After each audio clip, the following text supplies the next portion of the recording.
Okay. Hello, everyone. My name is Justine Brett. I'm the Director of Interpretation for the Translation Bureau, the Government of Canada. And I'm Jean-François Limburner, the Chief Executive Officer for the Translation Bureau. I was delighted to see that the Gala conference next year will be in Montreal, Canada. To reassure you, it's 7 degrees today in Montreal, so it's not that bad. We're going to try to go a bit quicker on our presentation. I think the goal is for you to see the main bulk of the presentation, but I'll give a quick overview of the Translation Bureau if you don't mind. So the Translation Bureau is the Government of Canada Centre of Excellence in Linguistic Services. Although our services are optional for some of the department, private language service providers also serve as the Canadian government. We cover most of the government language needs, including all of the parliamentarian needs. As you might know, Canada has 2 official languages, English and French, and this means that most of the government communication and meeting must happen in both languages. This generates a huge volume of work. So today we're going to talk about interpretation, one of our service lines. It's 50,000 hours of interpretation a year that we conduct in Canada. On the translation front, we translate over 350 million words a year, which make us the world's 20th largest language service provider as per the NIMSI report that I've seen downstairs. We are the largest employer in Canada's language sector with over 1,300 employees in the Translation Bureau. Maybe I'll just use the presentation here. The Translation Bureau has a main 3 service line, as I mentioned, so a translation, interpretation, and terminology. We cover 100 languages combination, including our official language, English and French, as well as Canada's 2 main sign language, American Sign Language and Langue des Signes Québécoise. We also provide service in many of the 90 Indigenous languages spoken in Canada, as well as in other languages spoken around the world, as required by our clients. As an aside, the G7 is coming to Canada next year, so Justine and her team will be involved into this important session. We provide our service to Canadian Parliament, Judiciary, and Federal Department and Agency. We also manage Canada's language portal at ourlanguage.gc.ca. We have a few pens and a few things to give you at the end if you want, if you're interested. You probably know one of our famous tools that we have that on our website, which is Termium. It's a tool that gets over 30 million hits a year for terminology in English and French. Because all those very exciting advances in AI-supported machine interpretation are being presented during this excellent gala event, we at the Translation Bureau consider that conference interpreter will be essential to correctly convey the meaning, the intent, and the emotion behind the words of our high-level decision maker. And today, tight labor market, we need to nurture and foster the high-quality specialized workforce. Let me just change this quickly. Okay, so that's the news and the media. So the Translation Bureau has some 75 staff interpreter full-time, whose capacity is supplemented by about 100 contracted freelancer. That's not a lot of people to cover the thousands of hours of conference interpretation that are needed each year by Canada's Parliament and government. In other words, in such a small pond, every slight ripple has a large impact. What happened in 2020 with the pandemic and everyone turning to virtual meeting was not a mere ripple. It was for us a tsunami. The sum of the issue, for those of you who might be unfamiliar with the field of interpretation, I think most of the people in the room are, but interpreters need a higher volume, better sound quality than regular meeting participant in order to do their work as they watch and they interpret at the same time. Accordingly, the sound fluctuation and feedback event that we experienced in Canada over the last few years of virtual and hybrid meeting have had a devastating effect on them, as demonstrated here in the considerable media coverage of the problem. The pandemic quite literally sent everything into a spin for the interpreters. Over the last year, we had to show a lot of resourcefulness to overcome the challenges associated with the distance interpretation. We are here to share our story with you. At this point, Justine, I'm going to turn over to you. Thank you. So Presumably, thank you. Presumably, everybody here knows what distance interpreting is. In Canada, we call it distance interpretation. So simply the act of interpreting when participants and interpreters are not in the same location. Either delegates or speakers are participating remotely. The interpreters may be working from a home studio or from a hub, or sometimes there's no actual meeting and everybody is remote. There's no physical meeting. So, of course, distance interpreting is not new from the pandemic. It wasn't introduced then. The Bureau interpreters started providing distance interpreting when teleconferencing became very popular in the 2010s. And already it was a reality for us, and we were already starting to see challenges among our staff and freelancers during those assignments. So before the pandemic in 2019, actually, the Bureau decided to stop providing over-the-phone simultaneous interpreting. We still provide consecutive, but because our staff were already reporting issues, we stopped providing simultaneous over the phone. And I think in 2010s, we could have predicted that a very high increase of distance interpreting would have led to health and safety issues for interpreters. But in spite of that, we were still taken aback, and we were still surprised when there was an overnight transition to fully remote meetings during the pandemic lockdown. And the lockdown was fairly long in Canada, so the working conditions that we were sort of experiencing at the beginning of the pandemic lasted quite a bit.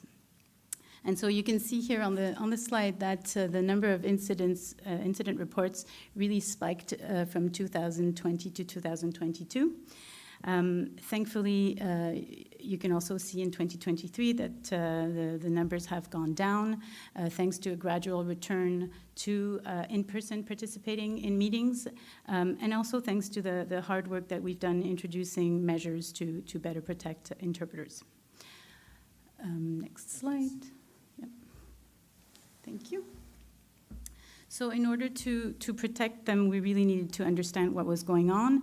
There were two issues that we were experiencing and we're still experiencing. One of them is feedback events. So when you have when everybody's participating here in the same room, you have a very qualified AV technician here supporting us. It's fairly easy to understand what's going on. And if you have remote participants, everybody is using their own gear.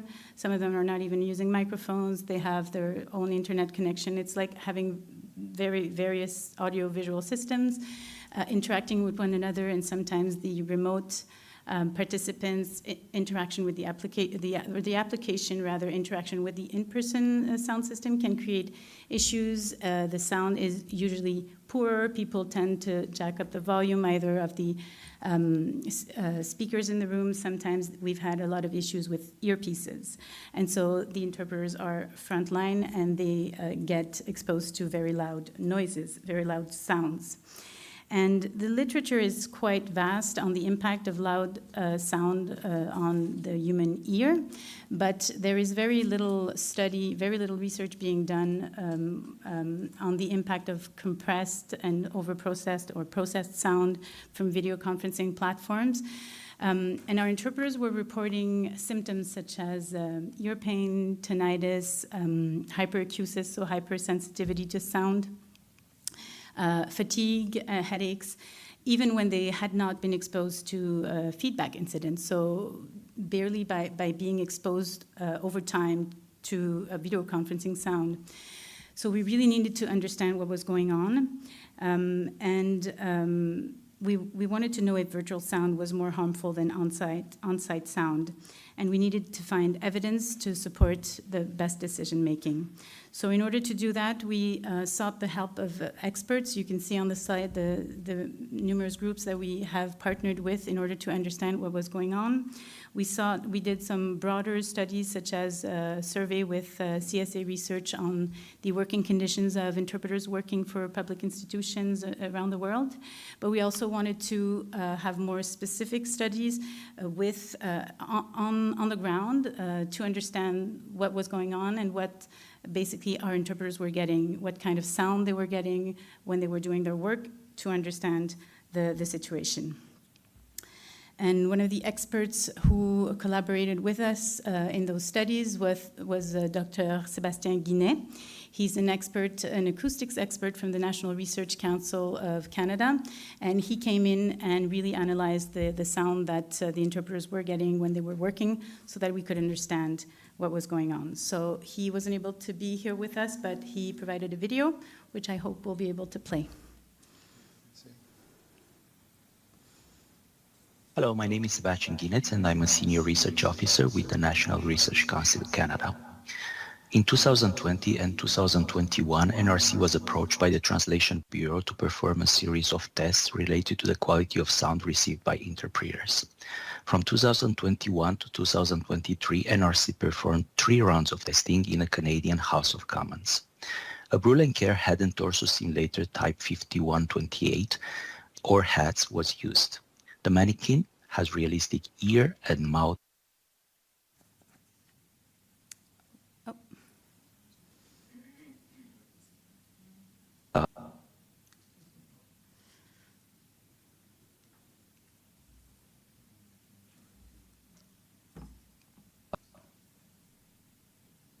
With the National Research Council of Canada. In 2020 and 2021, NRC was approached by the Translation Bureau to perform a series of tests related to the quality of sound received by interpreters. From 2021 to Okay. in House of Commons. A Brüel and Kjær head and torso simulator type 5128 or HATS was used. The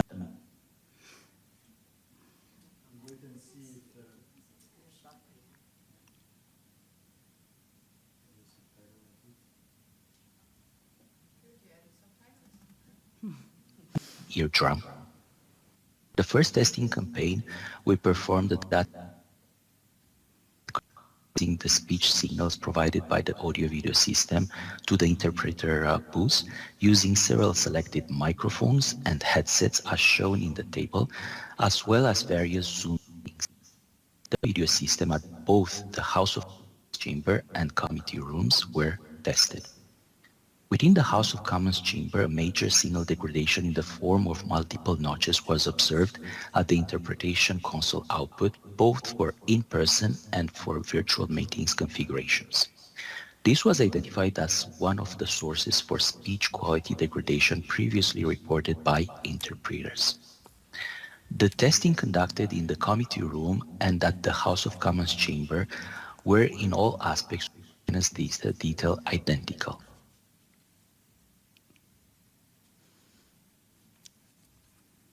Presented a sharp frequency cutoff at approximately 7,000 hertz.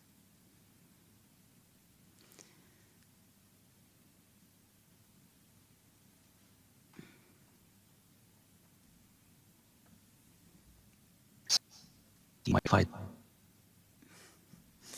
Poor thing. of the Zoom Sinon, on peut couper le son et puis moi je peux présenter s'il faut. signal notches. NRC was asked in 2020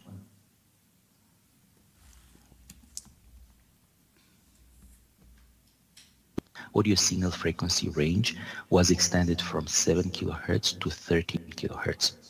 Moreover, for the in-person Est-ce que tu veux que je reprenne?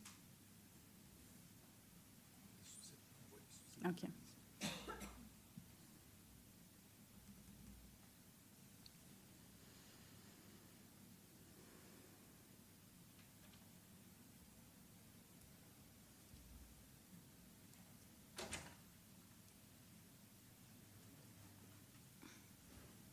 if you complied with ISO 2109.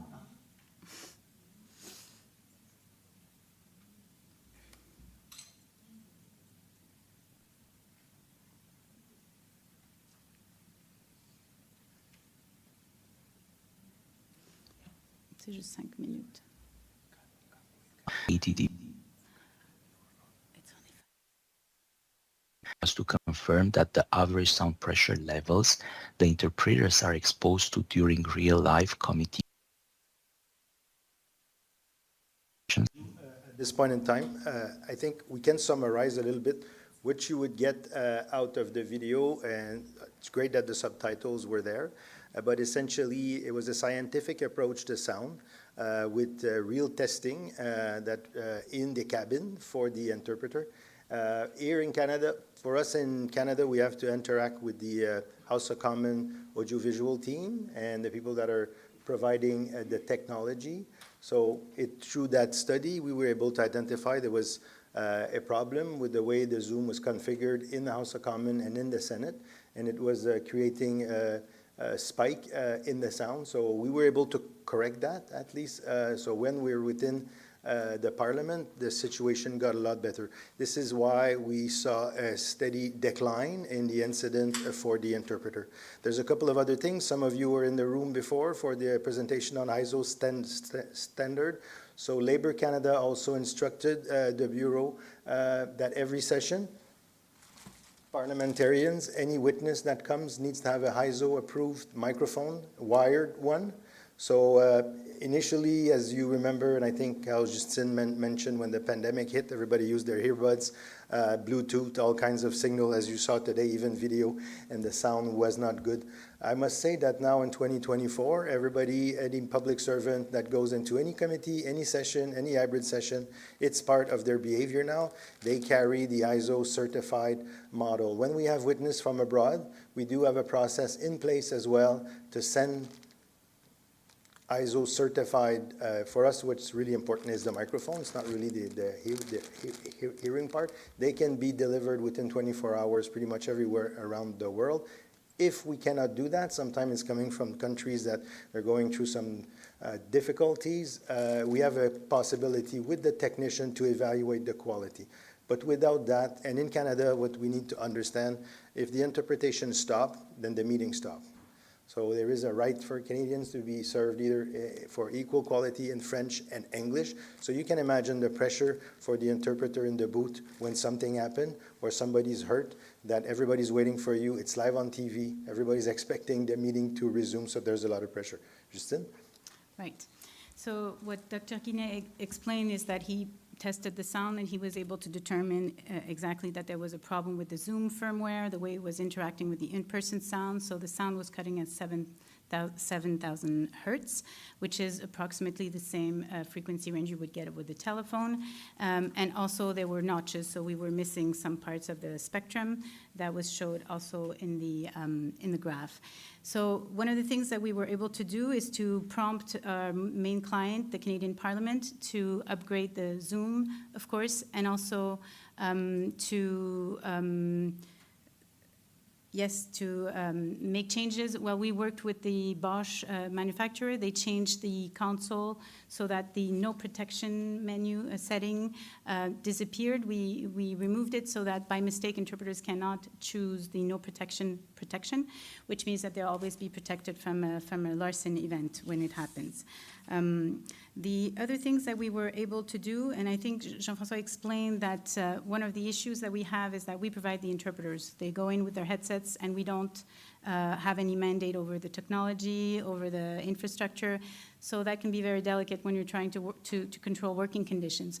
So what we did is we strengthened basically the requirements. If you want to have interpretation with our interpreters, we have very strict requirements.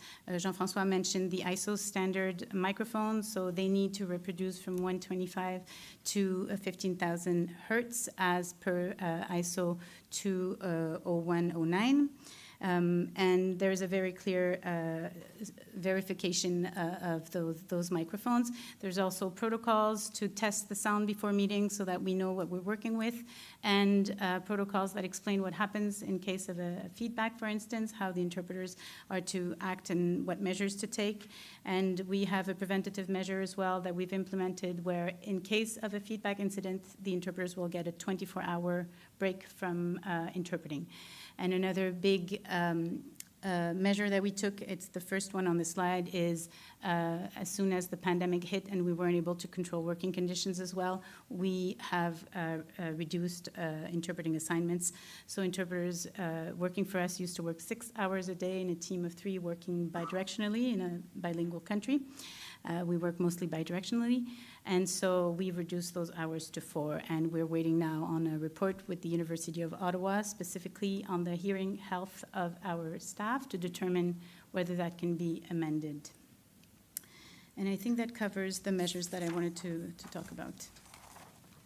Thank you very much, Justine. So basically, I came into position in January of 2024 as the new CEO of the Translation Bureau, and I was the lucky one who got in front of Parliament 3 times in that short period of time, most of it to discuss about what was going on with the interpreter. It's taken extremely seriously in Canada, and as Justine mentioned, we do have a great website. We post when we share, we're very transparent with what we see, and we're still waiting for key studies to understand even better on the medical front what's going on. What's great in Canada right now is even the Speaker of the House, when any session starts, will start by explaining the behavior that the participant need to follow because the meeting is going to be interpreted. So we do see few events still. Don't think risk zero is a world that we can aspire to. There's always going to be a possibility. The thing is, the event that we've seen in the past few months were all human errors. Somebody dropping a file on a laptop, igniting a microphone unexpectedly. We had a member that was swinging his earbud as he was talking, hitting the microphone. So those are still part of the education. So we're changing even our messages, less around the gear and the not using, for example, Bluetooth, but more around the hygiene, if you want, in meetings that we want any parliamentarians. It's happening as well in all the other type of conference. Everybody's sensitive about our interpreter that we're so proud of in Canada. The continuous improvement, do you want to cover this one, please? Yeah. Sure. Sorry. So those are the measures that we have. We have other studies that are coming up, one on perceived sound quality of the House of Commons, another one on the dosimetry, which is the amount, basically, of sound that the interpreters are getting in a day. And we also have an interpreter hearing health study that I mentioned earlier that is in its 2nd year. So we have a benchmark for the 1st year, and they're trying to assess whether things are getting better or not, and make decisions following those reports, and the different protocols that I mentioned. We keep improving our practices in order to continue our work. And I think if we want to have time for questions, that's probably going to be the end of our presentation. That's exactly it, Justine. I'm maybe just going to wrap it up by saying that the pool of interpreter in Canada is extremely tight. It's a market that even to attract student in interpretation, I think conference like this one talks about AI, who talks about the future of work, might have an impact on having a younger student to go into interpretation. So we're working closely with all the universities in Canada that provide translation program to embed some interpretation technique and courses in order to beef up the pool of interpreter. We're getting some interpreter from abroad who would like to come and work with us in Canada.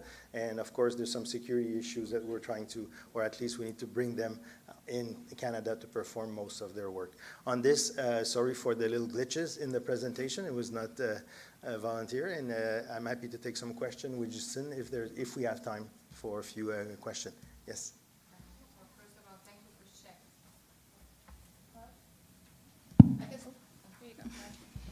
Thank you for sharing. I can imagine this was a huge project. Massive problem, and thank you for sharing the measures. I was wondering, with regard to what you mentioned at the end, that the interpreter pool is very tight. It costs a lot of energy, education to bring in new interpreters in the market and have enough qualified, certified, and